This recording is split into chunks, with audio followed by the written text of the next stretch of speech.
estamos con el sensei Carlos Magnavachi, que es octavo dan de Shorin-ryu de la escuela Butokukan, la escuela del sensei Gibu de Okinawa, que nos está hablando desde Argentina, y en un ratito ya vamos a hablar con el sensei.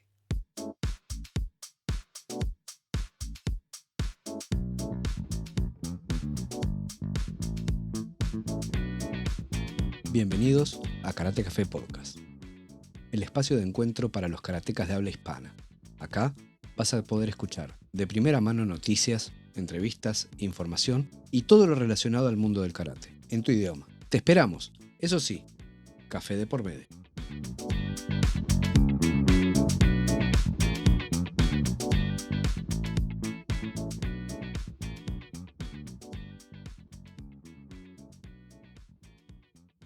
Hola Carlos, ¿cómo estás? Hola Matías, muchísimas gracias por la invitación, te agradezco mucho. No, por favor, a las órdenes. Hemos conversado bastante por privado y bueno, llegó el momento de hacer una conversación pública entre nosotros. Carlos, te quería preguntar, antes que nada, como a todos los invitados, para que la gente te conozca y sepa quién sos, si me puedes contar un poquito sobre tu vida personal. Bueno, tengo 61 años, soy de Rosario, una ciudad acá un poquito al norte de Buenos Aires. Estoy casado hace cerca de 40 años, tengo 3 hijos, 3 hijos grandes, mi nena más chica tiene 32 años, el más grande tiene 38. Trabajo en el correo, ahora hace 1 año y medio por la pandemia y por mi edad no me hacen trabajar, pero ahora hace pocos días me vacunaron, así que imagino que dentro de pocos días voy a volver a trabajar. Y bueno, y de los 11 años que practico karate, que es el amor de mi vida. ¿Cómo llegaste a karate? Ahora sí vamos a entrar, me contaste un poquito ya. Qué bueno que podés empezar a trabajar en breve, porque eso ayuda mucho también mentalmente a mantenerse activo y ocupado. Así que me alegro mucho que ya con tu vacuna puedas empezar a trabajar de nuevo. Y te quería preguntar, ¿cómo llegaste a karate a tus 11 años? Bueno, karate, bueno, yo era un chico bastante retraído, un chico, ¿no?, con una personalidad totalmente diferente a la de ahora. Tenía un amigo, Oscar Barreiro, amigo de la infancia, 1 año más grande que yo, y que me hinchaba siempre de ir a practicar algo. Había visto las películas de Chihao, esas películas de cine que sacaban las costillas para afuera con las manos, cosas así. Así que comenzamos, sí, era... Todos vimos todavía esas no había películas. salido Operación Dragón. Bueno, los chinos que volaban, todo eso. Es. Y comenzamos practicando taekwondo en un club de barrio. 4 o 6 meses practiqué, y después, por H o por B, el profesor que estaba ahí anunció que no iba a dar más clases, así que de ahí me pasé a karate. Ahí busqué un lugar, había un club cerca de casa y me hice socio y ahí comencé a practicar karate. Calculá que hablo del año 71, 72, en ese tiempo no había demasiado para elegir. Y menos en el interior. Tampoco había mucho. Claro, había 2 profesores de karate más conocidos, o más o menos conocidos. Y no era mucho tampoco la gente que entrenaba. Estos profesores eran primeros danes, eran categorías bajas. Yo tuve suerte porque a mí nunca me atrajo demasiado la parte competitiva. Aunque participé de torneos, pero tuve suerte que practiqué no en el lugar donde se practicaba más competencia, sino en el otro. Y de igual manera... ¿Y en este dojo inicial, qué escuela era? Bueno, en un principio era Itosukai, venía de la línea de Hamamoto. Ajá. Pero tiempo después, el profesor se pasó con Oscar Higa. Ajá. O sea, mis graduaciones hasta segundo Q me las otorgó Oscar Giga. Qué raro que, porque la escuela Itosukai... Ah, bueno, capaz que ya dentro del formato de la escuela de Kyodokan, porque Itosukai tengo entendido que era una escuela que estaba muy enfocada, sobre todo en esa época, en la parte de deporte. Mira, yo algo te comenté ya y lo tengo que recalcar, o sea, yo no tuve buenas experiencias con algunos profesores que tuve, o sea, seguí adelante, en realidad fue bastante rígido el camino. No, el primer profesor que tuve de karate no fue algo de lo mejor. Viví experiencias bastante desagradables y practicaba karate mucho, no faltaba nunca a la clase de karate y después practicaba mucho en casa, pero había muchas cosas que lograba porque tenía amigos que hacían otras artes marciales, por ejemplo, aprendí a girar, a patear y girar con amigos de taekwondo que me enseñaron o cosas por el estilo. Después con los años, cuando me pude manejar solo, ya un poquito más grande, tomé la decisión de irme de esa escuela de karate. Ajá. Te puedo contar algo. Una vez, por ejemplo, fuimos a un torneo que hizo Oscar Giga y no podíamos salir del hotel porque nos habían dejado varado en el hotel sin pagar la habitación y teníamos todo ocupado. Wow. Así que yo tenía 16 años nada más, el año 76, era bastante bobo, un chico de 16 años, como era el de mayor graduación del grupo, tuve que hablar con los japoneses. Después Benito Giga nos cargaba. Claro. Como que estábamos así sin dinero. Y bueno, después tomé la decisión de irme por alguna de esas cosas, tomé la decisión de irme. Hubo gente que se quedó, yo leía mucho revistas de judo karate. Siempre me atrajo las crónicas marciales que escribía Brickman. Ajá. Que escribía sobre historia, yo siempre fui apasionado de la historia del karate, así que leía mucho, siempre fui apasionado de todo, porque en el tiempo que no había muchas revistas compraba las Black Belt, claro. Lo que conseguía acá en Rosario, compraba Black Belt, esto, el otro, iba a ver películas o cosas así, no las películas voladoras, pero por ejemplo en ese tiempo había salido una película de Kyokushin. Mira. En 1975 salió de karate de Kyokushin. Iba a ver, juntaba y coleccionaba, y colecciono todavía porque tengo de todo material de karate que podía.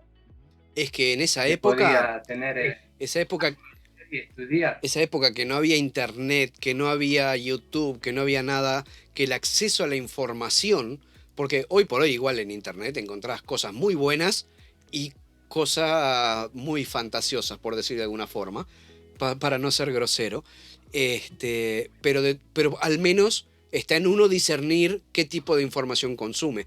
Pero antiguamente, y en la época que tú me estás hablando, que es anterior a mi época, pero en mi época también en Uruguay, imagínate, llegaba con suerte el judo karate de Argentina, a veces llegaba alguna cinturón negro cinturón negro de España, y no mucho más. No mucho más. Entonces, los libros que podías conseguir, que a veces ibas a una librería a buscar un libro de arte marcial, había de Aikido, capaz. ¿Cómo? No, los libros eran malísimos, pues yo todavía tengo los libros. Sí. Y eran bastante malos, era muy difícil encontrar un libro que fuera bueno técnicamente o la historia que contaba. Claro. Después te dabas cuenta con los años que era todo un verso. Sí, pero era lo que conseguíamos, bueno, era lo que 78, se podía acceder. No, lamentable. Claro, de igual manera, bueno, creo que todo eso me sirvió para después en el futuro poder analizar todo lo que llegó a mis manos de una manera distinta o aprender a analizarlo con mucha profundidad. A lo mejor es un defecto en mí, pero yo cada vez que veo cosas, miro, analizo demasiado lo que estoy viendo o lo que estoy escuchando o lo que estoy leyendo. A veces es malo porque me hace demasiado crítico. Y todos tenemos errores, no soy dueño de la verdad ni nada de eso, pero parezco un criticón de todo lo que veo o hace otro. Y Cuando veo algo que me llama la atención por lo bueno, también lo digo. eso, Lo que eso pasa es es importante. que Lo que pasa es que no se nota para tanto. mí hacer las cosas para mí hacer las cosas bien es como se debe hacer.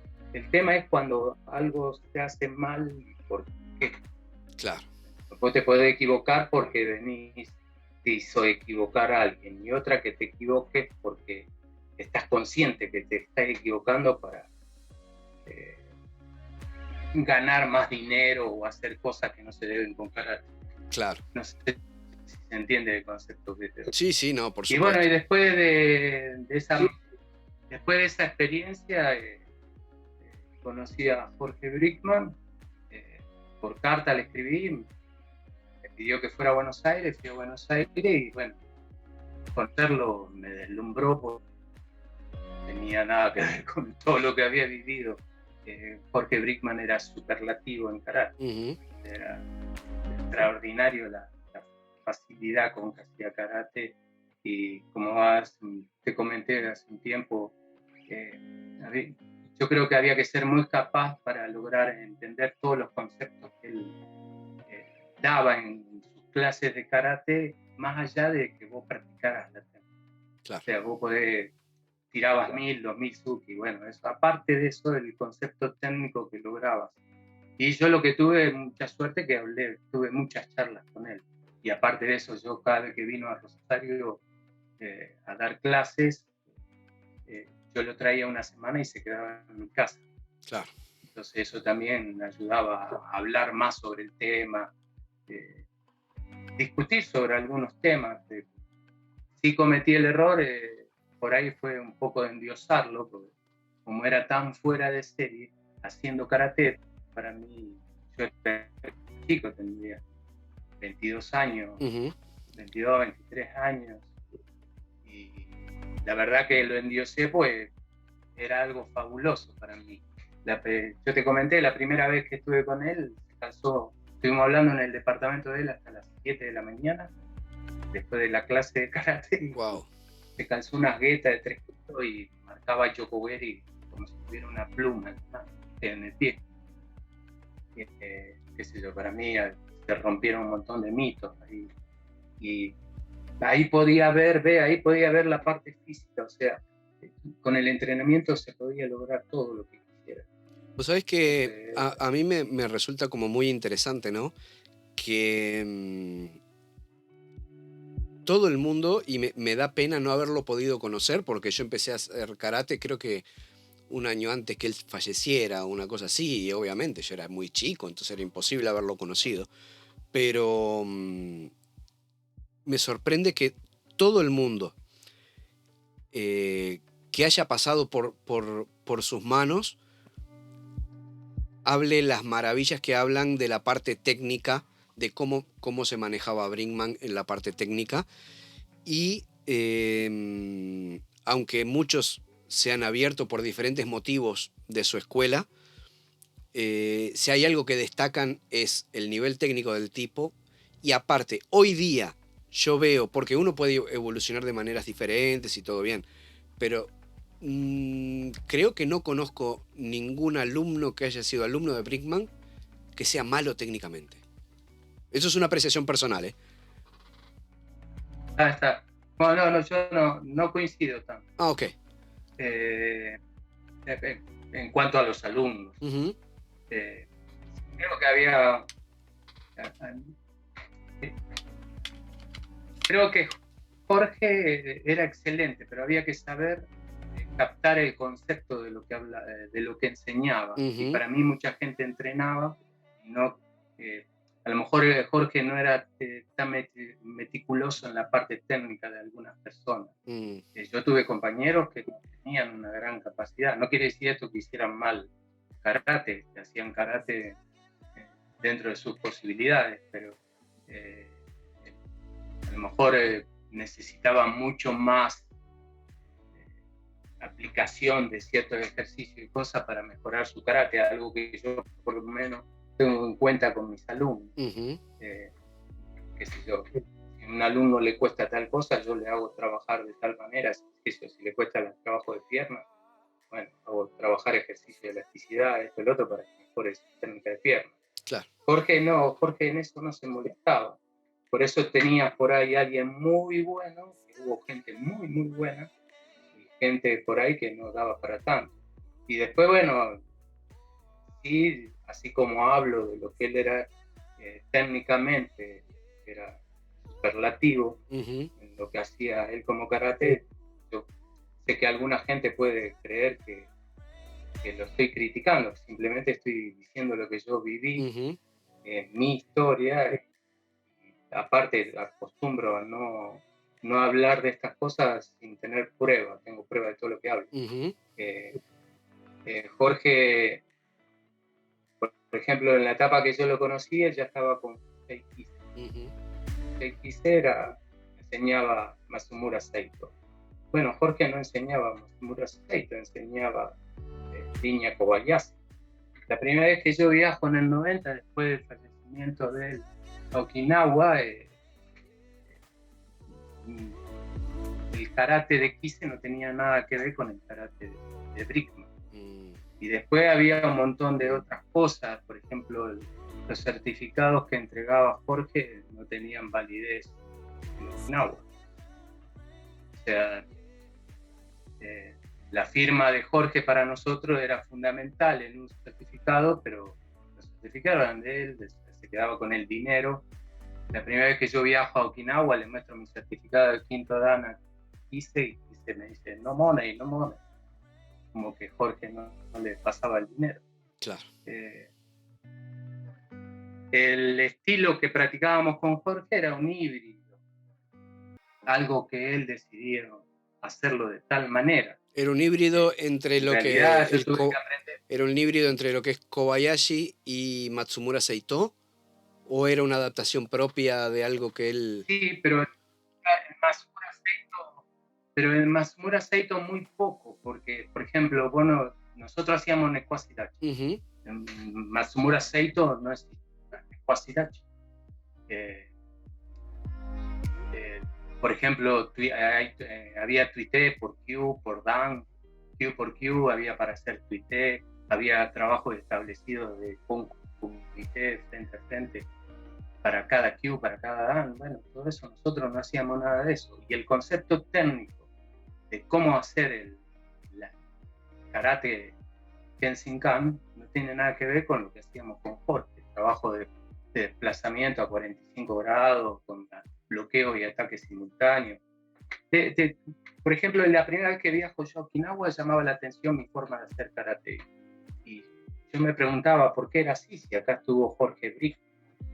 Y bueno, llamaba la atención porque Jorge no practicaba. Esto dicho, me lo ha contado gente de Okinawa, pues yo cuando viajé la primera vez a Okinawa, Kise a mí no me fue a recibir al aeropuerto.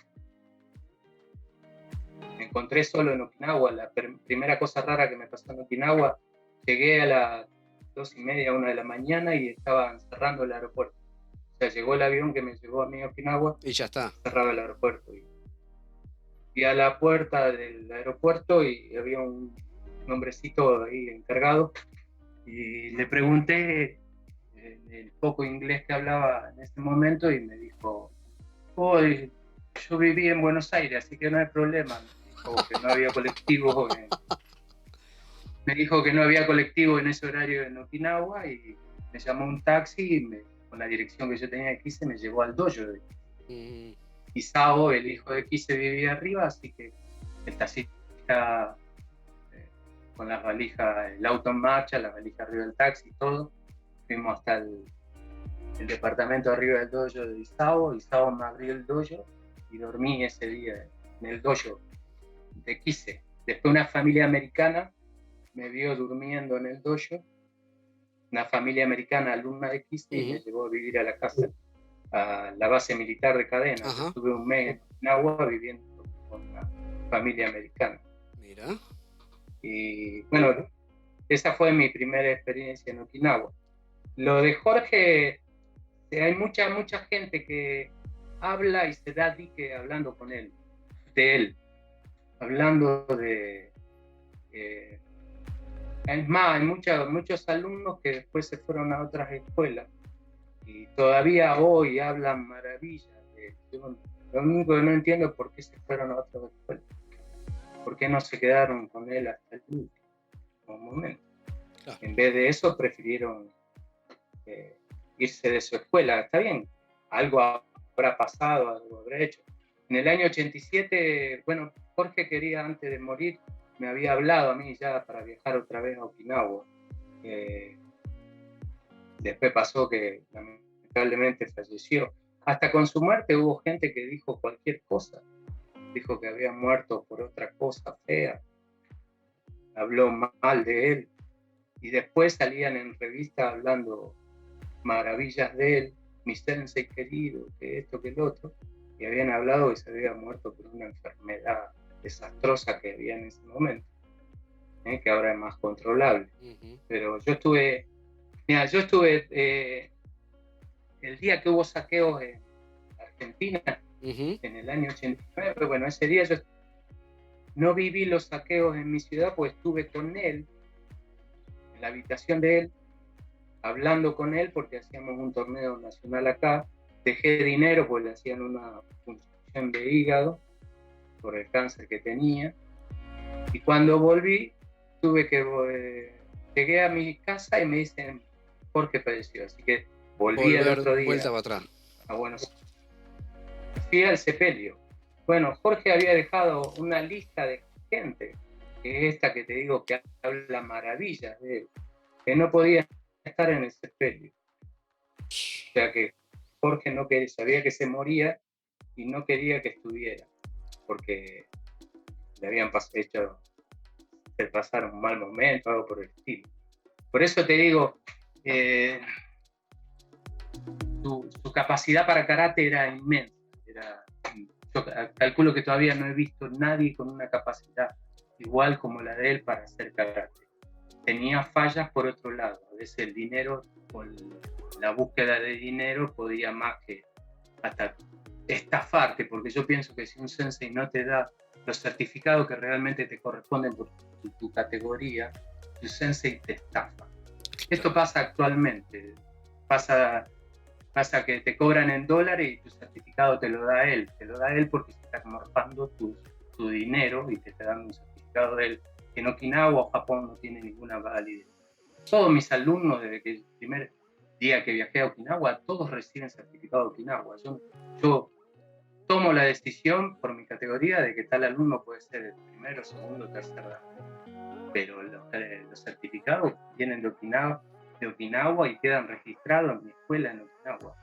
Nadie se los puede quitar ni nada por el estilo. Y mis alumnos cuando van a Okinawa tienen esa categoría que les otorgó acá. Claro. En cambio, muchos estafan a sus alumnos por búsqueda de dinero nada más y cosas. Es que en ese sentido bueno, depende de la situación, ¿no? Pero yo lo veo por ahí, si vamos a hablarlo como una estafa, es una estafa doble. Porque si vos no tenés una escuela, un vínculo con Okinawa y no tenés forma de conseguir el diploma de Okinawa, es una cosa. Pero si vos tenés un vínculo, podés conseguir el diploma de Okinawa para darle a tus alumnos. Si no se lo das, no solo te estás estafando a tus alumnos, sino estás estafando a tu sensei de Okinawa. Claro, bueno, eso pasa actualmente. No en mi escuela, pero pasa en varias escuelas. Varias escuelas, tenés las dos. Tipo que creó un estilo. Esto es aparte de la técnica, porque hay gente que ha inventado estilos y hace mejor karate que yo, que un montón de gente. Yo no entiendo qué necesidad hay después de estafar al alumno.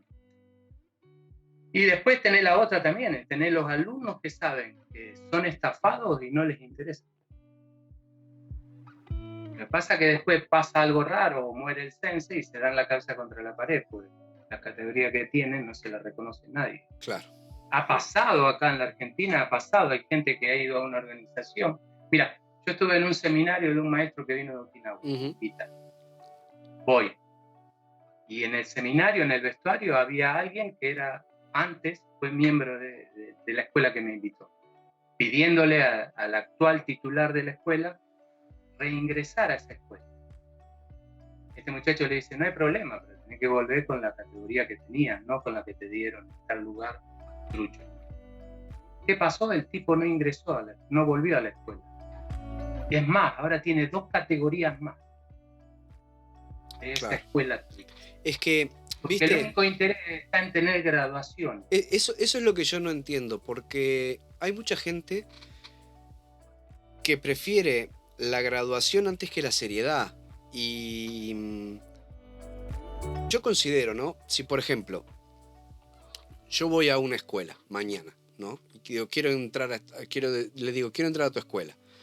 Yo tengo 2 opciones. Me pongo el cinturón blanco o le digo, mirá, yo tenía esta graduación, pero voy a aceptar las condiciones que tú me pongas porque entiendo que las escuelas pueden ser diferentes, ¿sí? Y que puedan tener ya sea enseñanza distinta o en distinto nivel o estándares técnicos diferentes o lo que tú quieras. Pero si yo voy a buscar un maestro, es porque yo quiero aprender de ese maestro. Si uno pone el grado por delante y decir, pero validame este grado que tengo acá, en realidad no estás persiguiendo conocimiento ni persiguiendo tener un maestro del cual aprender, sino que estás persiguiendo validar un grado que te dieron en otro lugar, que es otra cosa. Bueno, eso pasa y lamentablemente muchas veces hasta gente de Okinawa sufre estas cosas así. Aparece cualquiera y le validan la categoría que venga de quien venga. Por ejemplo, continuando con el relato, yo después, bueno... Fallece Jorge. Con Kise, y yo me viajo a Okinawa. Hay un problema interno dentro de la escuela porque, bueno, especialmente la gente de Buenos Aires, siempre, por lo menos yo que soy del interior, siempre fui discriminado por gente de Buenos Aires. A mí no me molestan, la verdad me importa 3 pitos porque a mí lo único que me interesaba era aprender karate. Después que alguien se fijara si yo tenía el pelo largo, corto, o era mencho porque usaba una cadena de plata gruesa o cosas por el estilo, eso no me interesaba. El tema mío era aprender karate. Y también pasó, bueno, que la orden que dio Jorge, que la orden la transmitió después del sepelio el chico que vivía con Jorge, Gabriel. Toda esta gente que dijo que lo amaba, esto que el otro, pasó la orden por el traste y no aceptaba que alguien de Rosario fuera jefe de la escuela. Entonces yo hice un torneo nacional que tenía que hacer, pero le había invertido mucho dinero, me callé la boca y después de ese torneo viajé a Okinawa. Hablé con Kise, practiqué un mes, estuve un mes solo. Está bien que esta familia americana me tuvo en Okinawa, me adapté completamente al estilo Kensington. Conocí Okinawa, después con los años me di cuenta que no había conocido demasiado, quería que vos salieras demasiado. Lo que conocí lo conocí por la familia americana. Pero bueno, y me graduó sexto dan y volví con la representación. Mira, para que vos te des una idea, porque después pasaron cosas. Estos son, no sé si se llega a ver, estos son 5 contratos que yo tengo firmados con Contrato. Ajá, con cláusulas que yo y él debíamos. Dentro de las cláusulas es que yo soy el único representante de la escuela. Bueno, Kise al poco tiempo empezó a fallar en eso, por cuestiones de dinero. Hubo otra gente, la gente que era alumna también de Jorge, que se acercó a la escuela y a Kise, y Kise por cuestiones económicas los aceptaba también. Por eso en el año 94 yo vuelvo a viajar a Okinawa y Kise me gradúa séptimo dan, me rectifica como director de la escuela en Okinawa para Argentina y yo sigo laburando en la escuela, pero Kise vuelve a hacer lo mismo.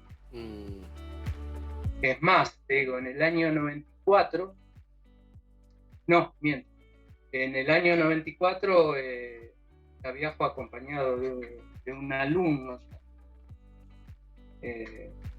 y también estamos un mes en Okinawa practicando.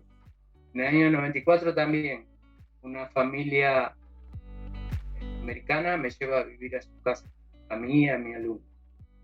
Siempre caímos bien con la gente que estuvimos. Y la verdad hicieron que nuestra estadía en Okinawa fuera 10 puntos. Porque la verdad que vivir en el dojo no me hubiera molestado. No es lo más cómodo para vivir. El dojo de no era para vivir. Fui al baño. Claro. Era horrible. Y nosotros viajábamos con un esfuerzo sobrehumano. Sí, ¿qué te parece? Económico. Hoy cuesta, en esa época ni quiero saber lo que costaba poder llegar a Okinawa. Sí, no, vos sabés que ahora en este momento nosotros conseguimos los pasajes más económicos ya. Por eso. Pero no conocía, yo no conocía tanto como conozco ahora. ¿Me escuchás bien? Sí, perfecto. Como conozco ahora.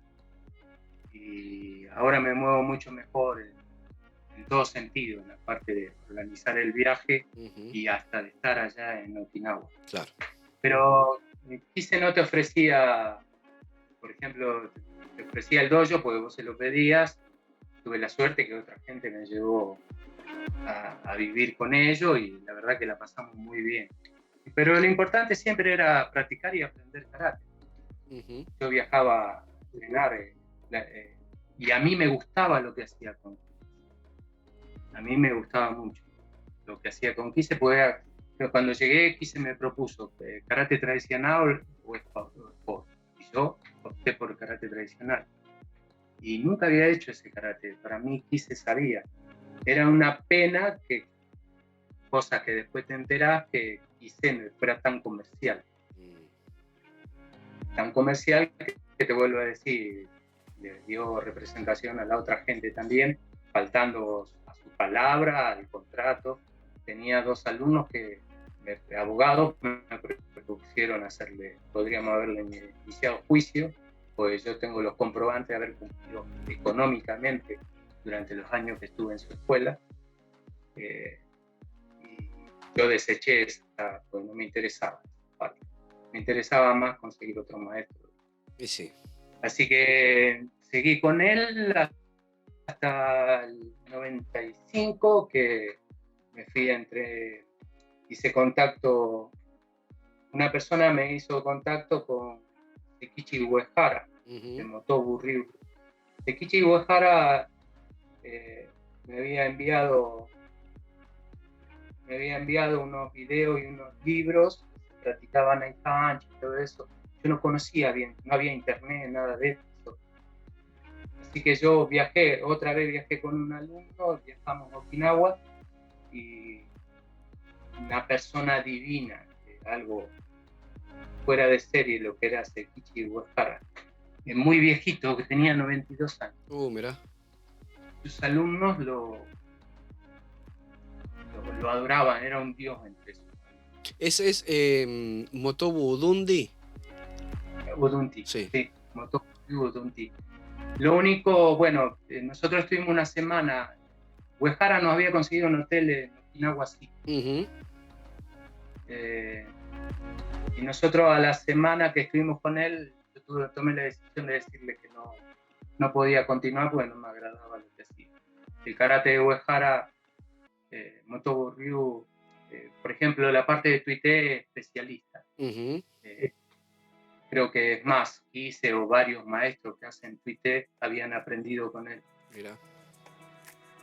Bueno, si podés, te quiero pedir, haciendo un breve paréntesis en la parte de la historia, si podés contar para la audiencia un poquito en qué se basa y en qué consiste lo que es el Tuité, que no es la primera vez que lo mencionás, ya lo mencionás primero con Kise y ahora con Uehara Sensei de Moto Aburrido. Bueno, Tuité es trabajo de palancas y presión a puntos vulnerables. Ajá. Yo nunca lo había practicado acá, lo comencé a practicar con Kise. Uh-huh. Kise tenía una serie de 10 técnicas para cada cue y después 10 técnicas para danes. Yo nunca, acá con Brickman nunca lo había practicado, así que es más, la primera vez que en el 90 volví con mis manos hechas bolsa porque trabajan todas palancas de brazos, manos, puntos de presión para lugares vulnerables, cosas por el estilo. Uh-huh. Cuando lo conocí a Uehara, Uehara era 10 veces mejor que Kise haciendo el Tuité. Podía apretarte cualquier lugar de tu mano, cuerpo. Sabía todos los puntos donde podías doblegarte tranquilamente con tocar un capo, el viejito. Pero su karate era un karate que donde no existían, bueno, los katas como lo hacemos nosotros en Shorin, no hay defensas, no existen los bloqueos. No existen los bloqueos. No existen, no hay bloqueos o toques, nada. Es todo ataque y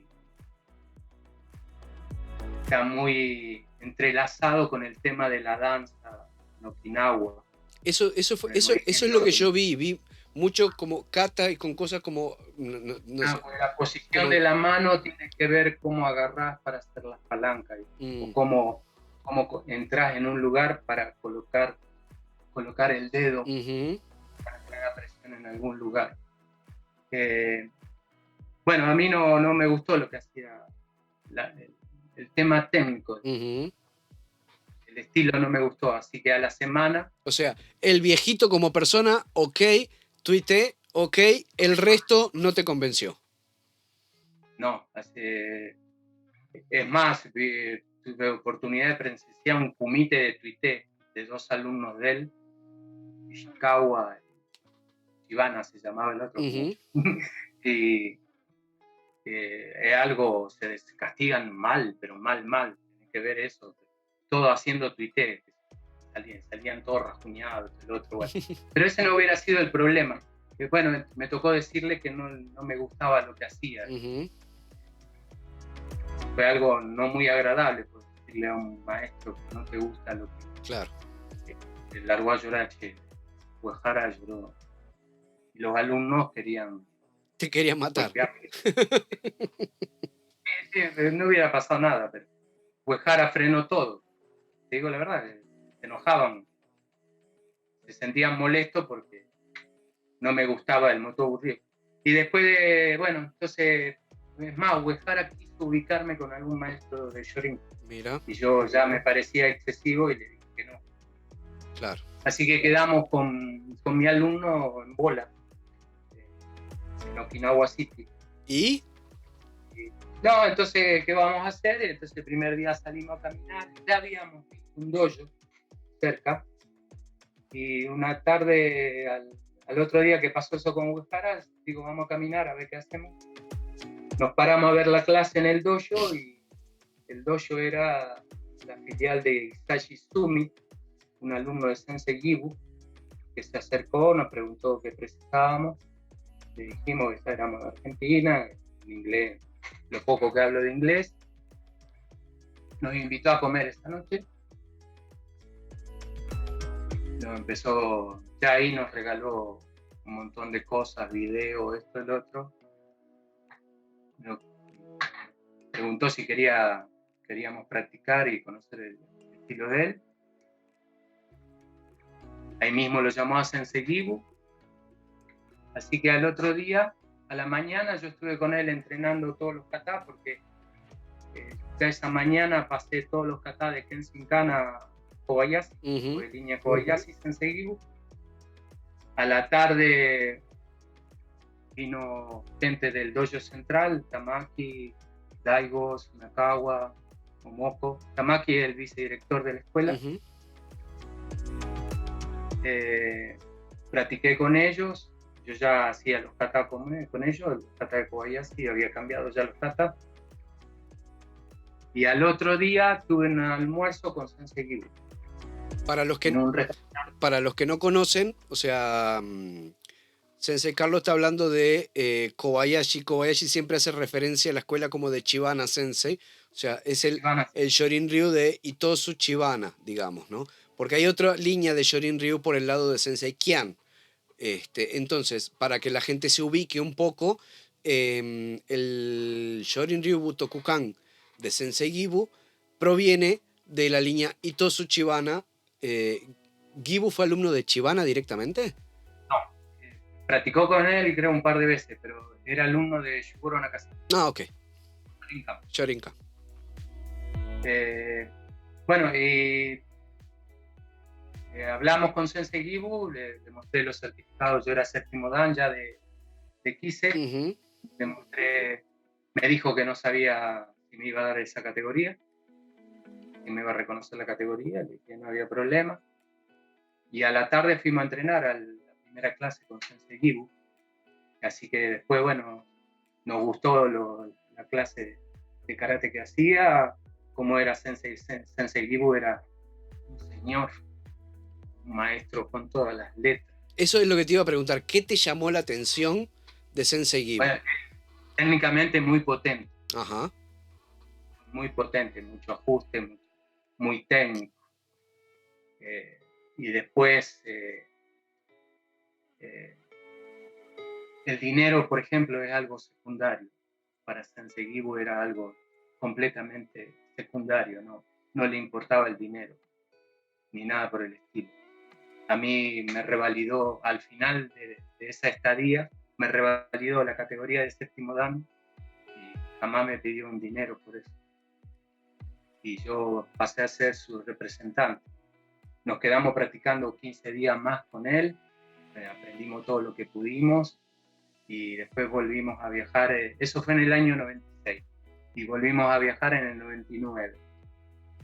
En el 96, cuando yo viajé, antes de conocer a Sensei Gibu, cuando viajé para practicar con Uehara, el hotel que me lleva Uehara, Ujú. la hija del hotelero era alumna de Kise. Ah, mira. Entonces yo le comento lo que pasa y la chica esta me lleva a la base militar donde Kise estaba dando clases. Y Kise cuando me ve salió corriendo, cagó todo.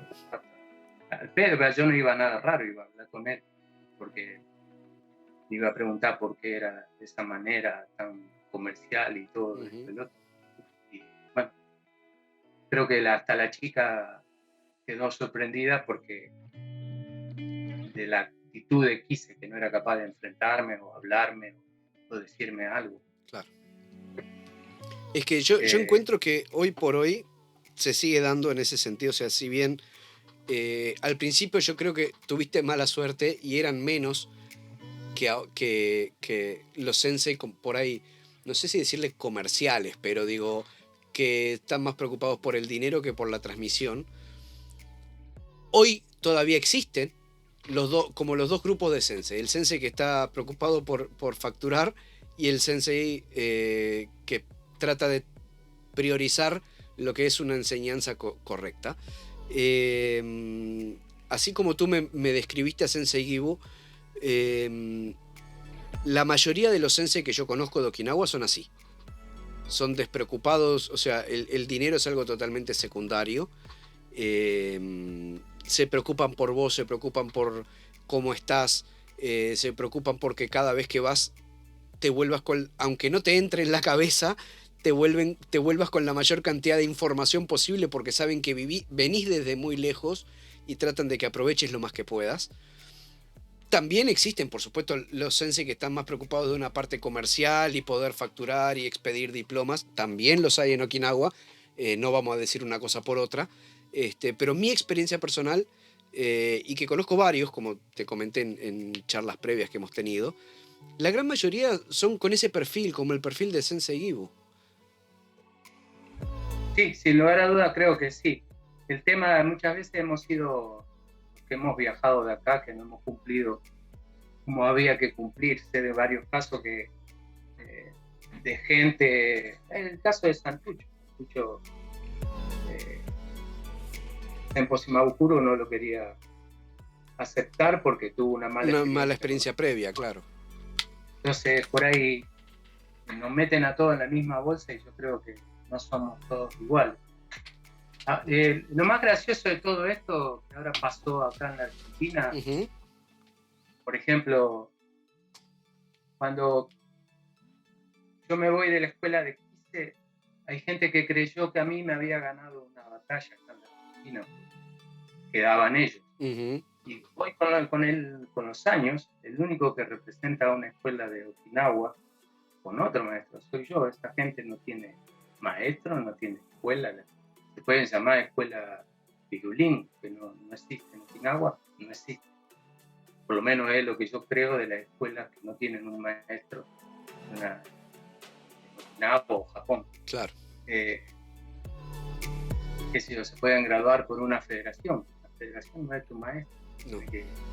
La búsqueda debe ser siempre tener un maestro para continuar aprendiendo karate. Es que justamente ahí es donde yo encuentro que está la diferencia. O sea, como tú decís, el diploma lo podés conseguir en una federación. Pero creo que ahí es cuando la prioridad está cambiada. O sea, según como yo lo entiendo y como yo valoro las cosas, no quiere decir que tenga que ser así, ¿sí? Pero en lo personal soy un convencido de que la graduación es una consecuencia de tu aprendizaje y no al revés. Entonces, si tú no tenés un sensei del cual aprender de forma autodidacta, obviamente que todos podemos crecer e ir descubriendo cosas, pero ir autoperfeccionándonos, sin duda, y es gran parte de nuestro camino. Pero sin un sensei que te guíe, ese aprendizaje es extremadamente lento. Entonces, yo considero que si vos para poder crecer tenés que tener un sensei. Y teniendo un sensei y vos aprendiendo de él y perfeccionándote y yendo ese paso extra, es lo que como consecuencia trae un diploma de una graduación más. Si vos está bien. Pensás en el diploma y sí, es fácil, lo podés conseguir en una federación. Pero está bien, lo que pasa es que la mayoría no quiere entrenar. La mayoría no piensa en entrenar para conseguir o hacer el esfuerzo de viajar, gastar dinero, esto y lo otro, para lograr el día de mañana tener la categoría que tu maestro te dé porque vos te lo mereces. La mayoría está en otro tema. Es que para la mayoría lo más importante es conseguir una graduación, nada más. Y es sencillo, mucho más sencillo que antes. Mira, yo cuando tenía 11 o 12 años participé de la primera exhibición festival de karate. Y ya otro arte marcial distinto, otro arte marcial trucho que participó, había un chiquito de 10 años con un cinto rojo y blanco como el que yo uso. Te hablo del año 72. Ya en ese tiempo había trucho. Claro. Es que, ¿sabés lo que yo veo? Que el problema está en que la mayoría de la gente, y sobre todo ahora cada vez más, porque por un lado hay acceso a la información, y si no tenés a alguien que te guíe, esa información no la entendés de la mejor manera. Pero, por ejemplo, lo que yo veo constantemente es que la gente entiende mal el objetivo final, digamos, ¿no? O sea, si vamos al caso, por ejemplo, del que estamos hablando, que es de los danes, el objetivo final no es tener un grado. El objetivo final es aprender. El grado lo que hace es evidenciar tu aprendizaje. Lo mismo, yo estaba discutiendo el otro día, porque soy medio discutidor, la gente que me conoce sabe que soy medio discutidor. Estaba discutiendo en un foro en Facebook sobre un flaco pone una foto de, si no me equivoco, era de las... porque ya les conozco las manos, ¿viste? Y la mano de Sensei Higaonna es muy característica. Entonces pone la mano de Sensei Higaonna toda llena de callos, ¿no? Y dice, no, porque esto es para que vos... hay que practicar Makiwara para tener estos callos y entonces así... a ver, no. Makiwara no es para sacarte callos en los nudillos. El callo de los nudillos, esto es consecuencia del entrenamiento, no es el objetivo del entrenamiento. El objetivo del entrenamiento de Makiwara es aprender a alinear la muñeca, fortalecer la muñeca para que cuando ese impacto no se te doble, alinear el cuerpo, aprender a contraer los grupos musculares correctos en el momento correcto para que tu impacto sea más fuerte. Hay un montón de otras cosas que son el objetivo de la práctica de Makiwara. El que te salgan callos en los nudillos después es una consecuencia de esa práctica. Pero si vos ya de por sí tu objetivo es practicar Makiwara para que te salgan callos en la mano, estás poniendo el buey delante de las carretas. Lo mismo entiendo con los danes y lo mismo pasa con un montón de otras cosas. Bueno, pero lo que pasa es que a veces la cabeza sería algo, un tema ya psicológico. Hay gente que, bueno, por el tema económico vive estafando gente. Yo llamo estafar. Hay gente, vuelvo a decir, que también se deja estafar. Pero a todos nos atrae o nos atrajo alguna vez tener una graduación más.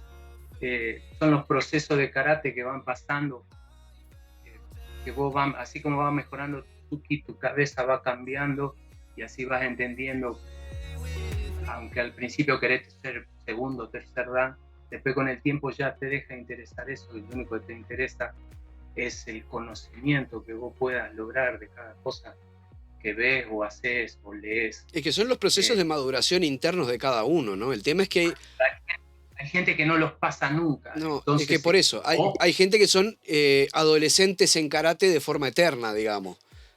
O porque le conviene económicamente hacer ciertas cosas. Hay gente acá, noveno dan, graduado por una federación, inventando estilos o cosas por el estilo.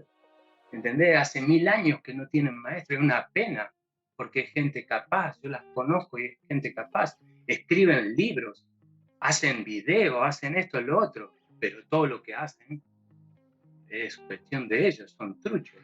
Se enojan a lo mejor porque vos no viste un video el día que el karate fue declarado Patrimonio de la Humanidad por la UNESCO, porque ese día a lo mejor hubo 30 personas. Escriben una proclama enojándose porque poca gente lo miró por YouTube. Pero ellos se enojan, ellos inventaron estilos que no existen en Okinawa. ¿De qué están hablando? ¿Qué es peor? ¿Que vos no mires eso de la UNESCO o que estafee a tus alumnos con escuelas truchas?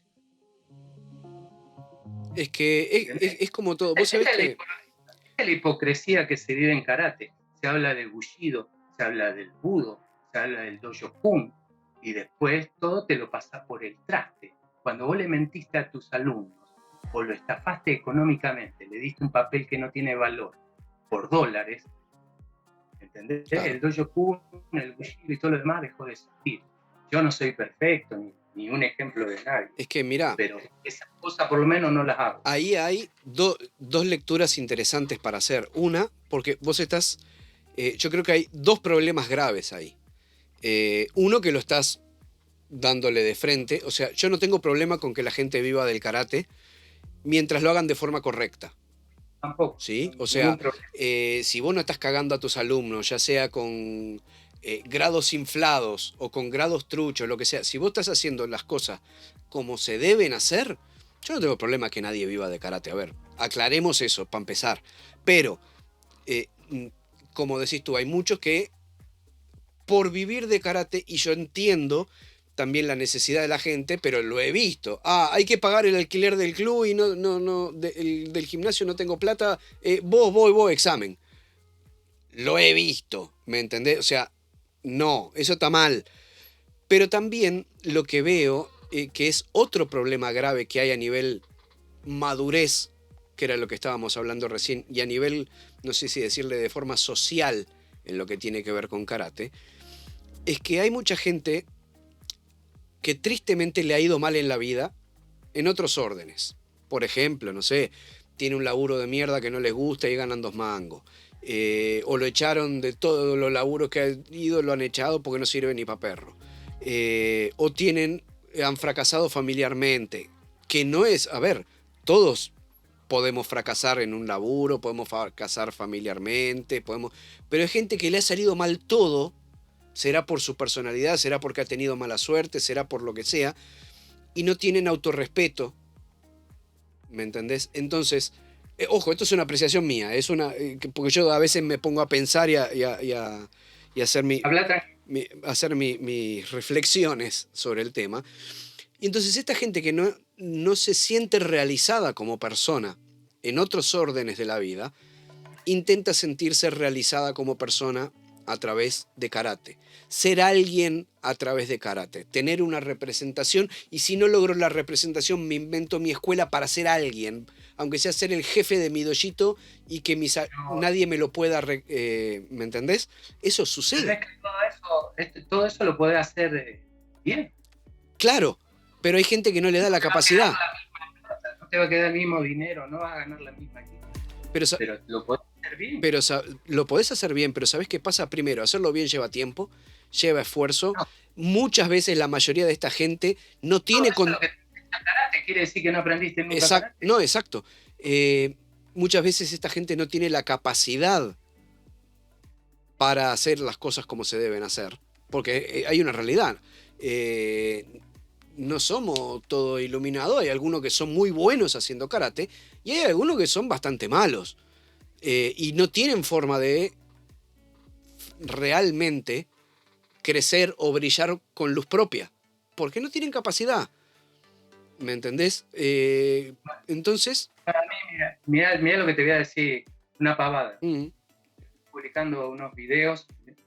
En realidad nunca pensé que tenía tantos videos de años de karate. 1000 videos. Entre ellos tengo, creo que uno de los pocos videos de 15 minutos de duración de Jorge Brickman dando clase acá en Rosario. Nunca lo he publicado. Bueno, y yo estoy publicando los videos, pero para difundir mi escuela de karate. Bueno, han saltado 3, 4, 5 personas hablando mal, o hablan de mi ego, o que el que viaja tanto a Okinawa no sabe karate, o que el profesor de él sabía karate más que yo porque esto, porque lo otro, o el tipo que me robó el video, un pedacito de un video de Brickman, como que si fuera de él, haciéndose ver que es el dueño, el que consiguió tal video, cosas por el estilo. Yo jamás pensé que yo publicara videos míos de mi propiedad iba a despertar tanta envidia y tantas cosas en algunas personas. Jamás pensé eso, porque la verdad lo único que busco es difundir. Es más, criticame la técnica, criticame lo que hago, eso no lo hago. Pero criticame cómo practico, criticame que no te gusta cómo hago kata, decime que la patada que realicé está mal hecha, o que lo que estoy explicando conceptualmente está mal explicado. Pero no, criticar que pongo un video del acuario de Okinawa. ¿Entendés? Toda huevada. Y tendrían que hacer todo lo contrario, tendrían que tener la capacidad. Es más, a veces los que me critican son tipos que son representantes de la escuela de Okinawa. Es que, ¿sabés lo que yo veo ahí? Para mí el problema es que lo que vos viviste, que es tuyo, vos estás en la libertad de hacerlo público o no, como vos prefieras. El tema es que hay mucha gente que no ha vivido ni la mitad, y a mí en varias oportunidades me han criticado cosas también. Y yo digo, a ver, como decís vos, ¿no te gusta cómo hago karate? Te lo entiendo. ¿No te gusta cómo practico? ¿No te gusta mi personalidad? Está todo bien, pero no me vengas a criticar otras cosas hasta que vos no hayas caminado por mis zapatos, porque vos sabés bien cómo son las cosas. La guita, siendo del interior, teniendo que ir a viajar a Buenos Aires para entrenar, es muy similar a cuando yo me quedé sin sensei en Uruguay, porque mi sensei se fue a vivir a la otra punta del país, y yo tenía que viajar a Córdoba o Buenos Aires desde Uruguay para poder practicar y para poder aprender. Y vos sabés bien el esfuerzo que implica eso, económico, tiempo de familia, pedir días de descanso en el trabajo, dormir en el piso de un dojo frío y amanecer con el cogote duro porque ni almohada tenías, porque no tenías plata para un hotel, y el esfuerzo enorme que uno mete invierte tiempo, invierte dinero, sacrifica tiempos familiares. Y si a eso le sumás viajar a otros lugares como Okinawa, por ejemplo, ir a un seminario y pagarte el seminario para poder aprender y para poder uno capacitarse y hablar con más propiedad y poder practicar y poder hacer las técnicas con mejor propiedad. El día que esta gente haga la mitad, ahí que empiecen a criticar, pero... No, para mí esa gente no ve nada de eso. A lo mejor porque no lo hace tampoco. Yo tengo algo, por ejemplo, en pandemia, que llevamos de marzo a día de hoy, que no trabajo. 4 días no entrené acá en mi casa. 4 días nada más. Y un día fue exclusivo para descansar el cuerpo, pues me dolía de tanto entrenar. Yo nunca paré de entrenar. Me operé en mi cadera, trabajaba de cartero, la cartera, el peso de la cartera, me comió el cartílago de la cadera derecha. Me operé, ahora la manejo con un joystick, estoy 10 puntos. Es mejor que antes, no puedo correr, no puedo saltar, pero puedo trabajar karate. Mi médico está sorprendido por las cosas que hago en karate, aunque tengo un buen ejemplo, porque mi compañero de Estados Unidos tiene las 2 caderas operadas. Es distinto, él tuvo necrosis de cadera. Y tiene sus 2 caderas operadas y es fantástico haciendo karate. Patea como los dioses también, una abertura de 180 grados. Yo llevé su radiografía y un video de él para mostrarle al médico mío para que me operara la cadera. Bueno, yo al otro día estuve 3 días internado en cama sin moverme, con el fierro nuevo en la cola. Y cuando llegué a mi casa, el primer día ya estaba frente al espejo haciendo trabajo de brazos. Claro. A los 10 días empecé mi rehabilitación con kinesiología. Caminé 20 cuadras hasta la kinesiología. La kinesióloga me dijo, ya hiciste la kinesiología, caminaste hasta acá. Claro. Y así hago todo, o sea, yo continúo entrenando todos los días. Hoy temprano estuve entrenando, ahora estamos sin poder dar clase de karate por la pandemia. Estuve entrenando. Nadie ve, no importa si nadie lo ve, porque la verdad que el entrenamiento... Claro. Yo me pregunto, ¿la gente hará lo mismo? ¿Hace lo mismo para poder...?